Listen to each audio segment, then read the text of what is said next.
열왕기하 막판에 이제 오면 계속해서 북이스라엘, 남유다에서 왕들을 번갈아 가면서 소개하면서 망해가는 이야기라고 했잖아요. 점점 망해가는. 그래서 북이스라엘이 먼저 망하고 그 후에 남유다가 망하는 이야기들을 계속 하고 있습니다. 왜 망해가는가? 어떻게 망해가는가? 이것들을 구체적으로 그렇게 기술을 하고 있습니다. 오늘은 이제 아마사, 남유다의 왕이죠. 아마사 왕이 되었을 때 이야기인데 3절에 보면 아마사는 여호와 보시기에 옳은 일을 했다고 합니다. 그러나 그의 조상 다윗만큼은 못했다. 기준점이 늘 있잖아요. 다윗이 이제 하나님의 통치, 대리자로서 통치를 대표하는 사람이죠. 그래서 하나님의 뜻을, 하나님의 마음을 정확하게 이해하고 왕으로서 이 땅에서 하나님 나라를 통치했던 모델이잖아요. 모델. 그래서 옳은 일을 했지만 다윗만큼은 아니었다라고 평가를 내리고 있습니다. 그 이유가 4절에 나와 있습니다. 산당을 없애지 않는 까닭이었다. 산당을 없애지 않고 원래 성전 중심의 예배를 드려야 되는데 사람들이 편리하게 산당에서 예배를 드림으로 말미암아서 백성들의 요구잖아요. 백성들의 요구를 들어주고 하나님의 뜻에 따라서 온전하게 섬기지 못했다라고 표현을 합니다. 어쨌든 아마사는 하나님의 뜻에 따라서 살기를 원했습니다. 그래서 하나님의 뜻에 따라 살았기 때문에 옳은 일을 했다라는 평가를 받았고요. 그 후에 그래서 아마사가 성과를 냅니다.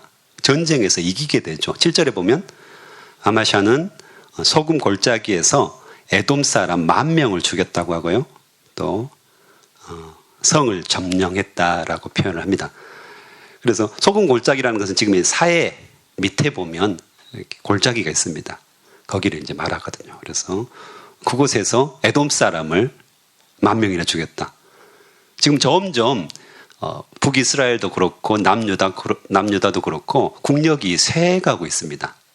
하나님을 온전하게 섬기지 못함으로 말미암아서 점점 땅이 줄어들고 있습니다. 다윗과 솔로몬 시대에 엄청난 영토를 가졌었는데 점점 이제 반란을 일으키고 또 조공을 바치다가 그것을 거부하고 해가지고 점점 이제 영토가 줄어들고 있는 상태였는데 오늘 에돔을 쳐서 이기는 사건이 일어납니다. 에돔도 이제 이스라엘, 특별히 남유다를 배반하고 영토에서 분리됐었는데 그 에돔을 쳐서 이기는 놀라운 사건이죠. 그래서 오랜만에 승리를 한 겁니다, 실제로. 계속해서 이제 영토가 줄어들다가 갑자기 이 아마사 때 에돔과 전쟁을 일으켰는데 그 에돔을 이겨버린 겁니다. 굉장한 거였죠. 계속 지고 있었는데 카운터 펀치 한 번을 딱 날렸는데 그게 갑자기 꼬그라진 겁니다. 얼마나 신났겠습니까? 이 아마샤가 굉장히 기세등등했습니다. 의기양양했죠. 그래서 나중에 북이스라엘 왕 요아스의 표현에 의하면 교만해졌다 이렇게 이야기를 합니다. 계속해서 맞다가 우연히 뻗은 한 방이 적을 쓰러뜨렸던 것입니다. 그러니까 이 요아스가 이 아마샤가 기세등등한 거죠. 이제 다 나와봐라. 내가 다 패주겠다. 뭐 이런 어떤 마음이었던 것 같습니다. 그래서 북이스라엘 이 왕 요아스에게 우리 한판 뜨자 이겁니다. 그래서 우리 전쟁하자. 근데 실질적으로 잘 생각해 보면 남유다는 2지파였고 북이스라엘은 10지파였습니다. 그래서 인구도 훨씬 많았고요. 그래서 전쟁을 하면 일단은 불리합니다. 그 당시에는 뭐 좋은 무기가 있었던 것은 아니기 때문에 일단 사람이 많은 게 중요합니다. 사람이 많으면 승리할 가능성이 높았죠. 그래서 이제 요아스가 웃기는 소리 하지 마라. 우리가 강하다. 너 큰일 난다. 조용히 있어라. 에돔 정도 이겼다고 네가 기세등등한데 교만해가지고 우리하고 싸우려고 하느냐. 이렇게 경고를 하죠. 근데 이 아마샤가 듣지를 않습니다. 그래서 그만큼 이제 기세등등했던 거죠. 교만했던 거죠. 그래서 결국은 싸움을 걸었죠. 그래서 드디어 싸우게 됐고 어떻게 됐을까요?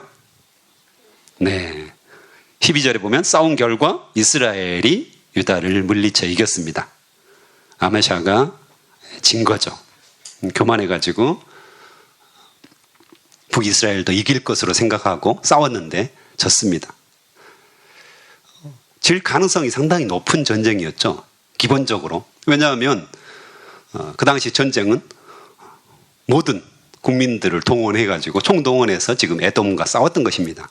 그냥 몇 명 동원해가지고 싸운 게 아니라 국력을 총집결해가지고 전쟁을 일으킨 거였고 거기에 이어서 또 북이스라엘과 또 싸운 겁니다. 아무리 에돔을 이겼어도 북이스라엘과 연속해서 전쟁을 해서 이길 가능성들이 없었던 거죠. 쉽지는 않았던 거죠. 아무리 군사들이 사기가 진작되었어도. 그걸 보면서 요즘 제가 책을 읽고 있는데 의지력의 재발견이라는 책입니다. 예전에 나왔습니다. 최근에 나온 책은 아니고요. 심리학 책인데요. 그 이제 책에서 하는 말이 사람이 의지력이 고갈된다고 합니다. 어떤 큰 일을 하면 또 큰 일에서 성취를 하면 그 다음 일들을 했을 때 상당히 어려움을 겪는답니다. 그러니까 의지력이 고갈이 되는 거죠. 그래서 열심히 뭔 일을 하면 번아웃 된다고 하잖아요. 물론 이제 번아웃 되지 않더라도 어떤 일에 강하게 힘을 쓰면 다음 일에는 힘을 쓰기가 상당히 어렵다고 합니다. 우리의 일상적으로 일어나는 일들이죠, 실제로. 그래서 연속해서 두 가지 큰 일들을 하기가 쉽지 않은 게 사실입니다. 그래서 그 책에서는 포도당 요법을 쓰는데요. 단 것을 먹여라. 그래서 단 것을 먹여가지고 회복을 시키는 겁니다. 그런데 단 것을 먹이면 어떻게 될까요? 살이 찌게 되죠. 그게 문제인데 어쨌든 의지력이 고갈될 때는 단 것을 줘가지고 의지력을 다시 회복시킬 수 있다. 대표적인 예가 그런 겁니다. 집에서 일어나는 일들인데요. 우리 아내들이, 부인들이 이제 말을 하고 싶잖아요. 그렇죠? 근데 하루 종일 말할 사람이 없었어요. 그렇죠? 하루 종일 없었잖아요. 남편만 기다리고 있습니다.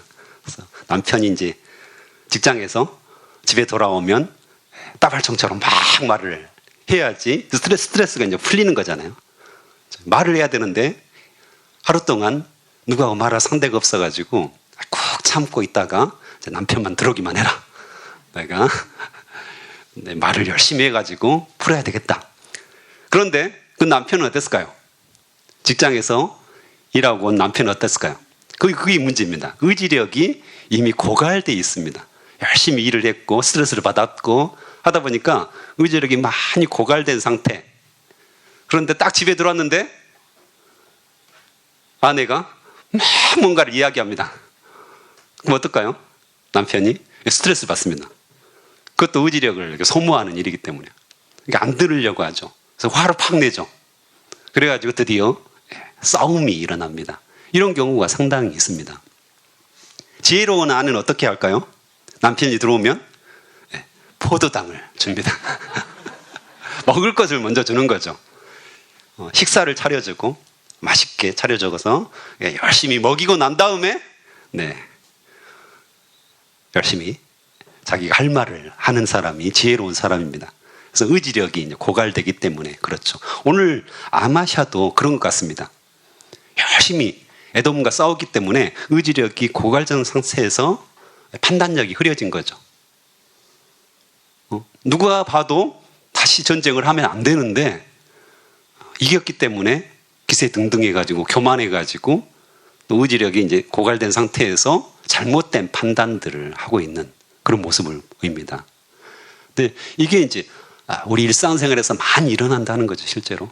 그래서 지혜롭게 행동을 해야 되는데 그렇지 못하는 경우들이 상당히 있죠.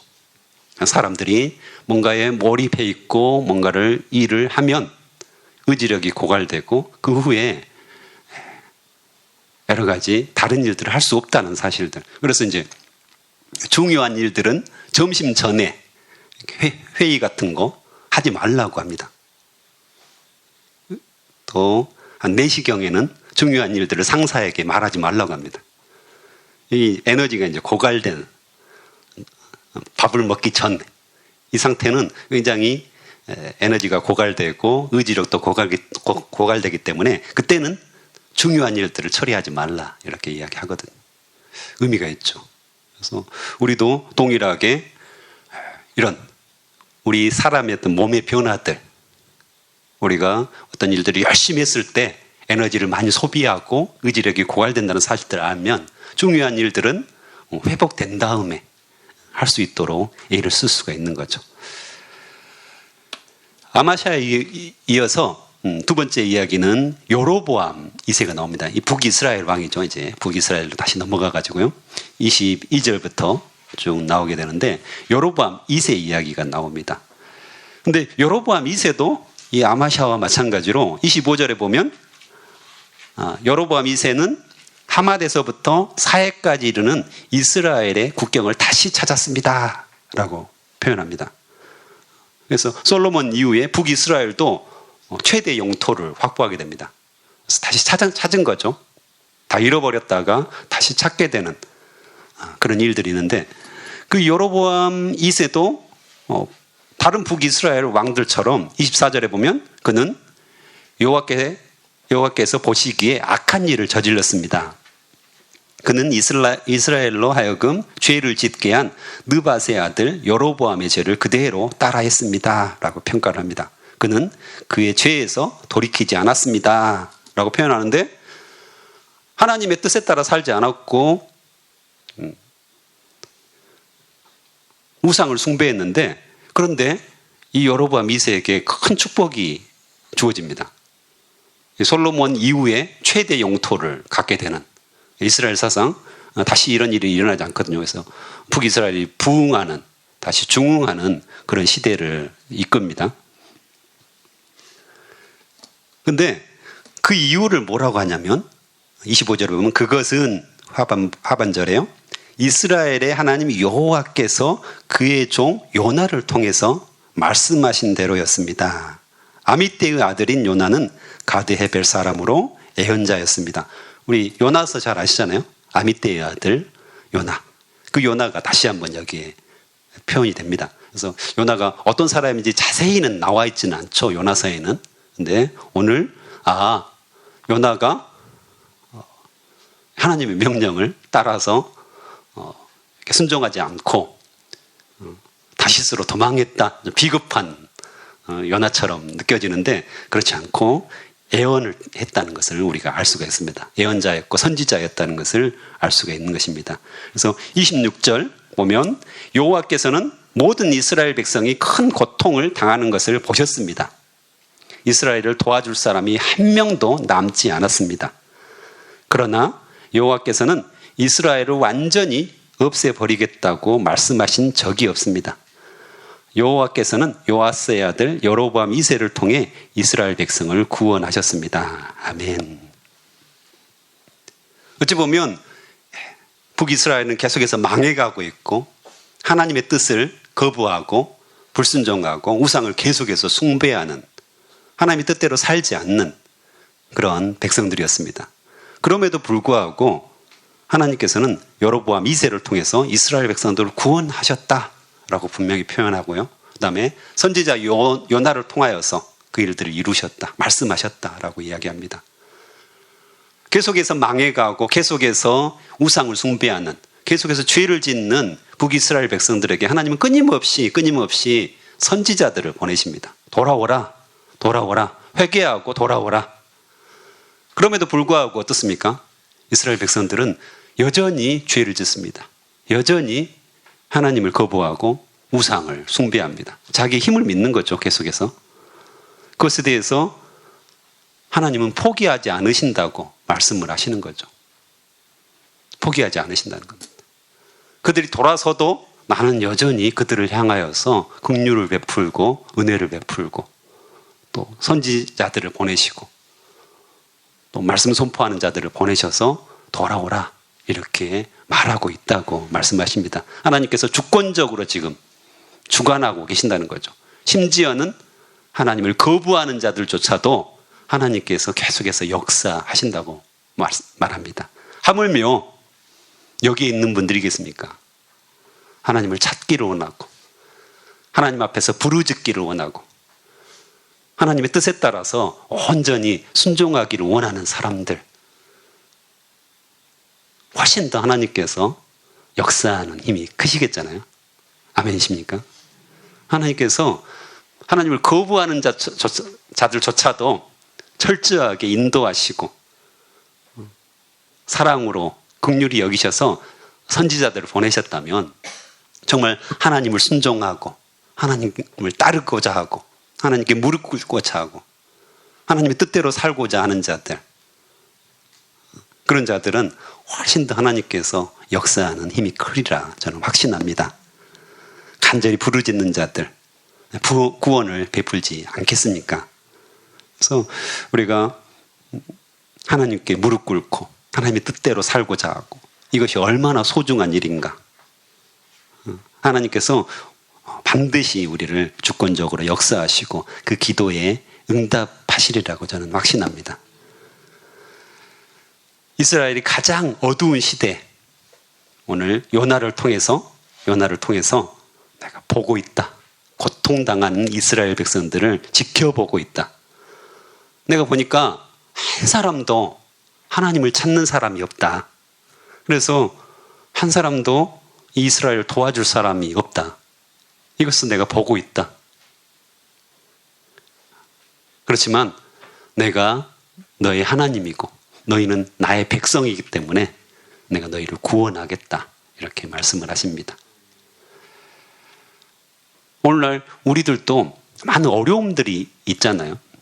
어려움들은 이렇게 겹쳐서 오는 경향이 있습니다. 안 그렇습니까? 한 가지 오지 않더라고요. 한 가지 어려움이 있으면 두 가지, 세 가지는 기본 세트로 이렇게 몰려오는 경우들이 많습니다. 그래서 너무 힘들잖아요.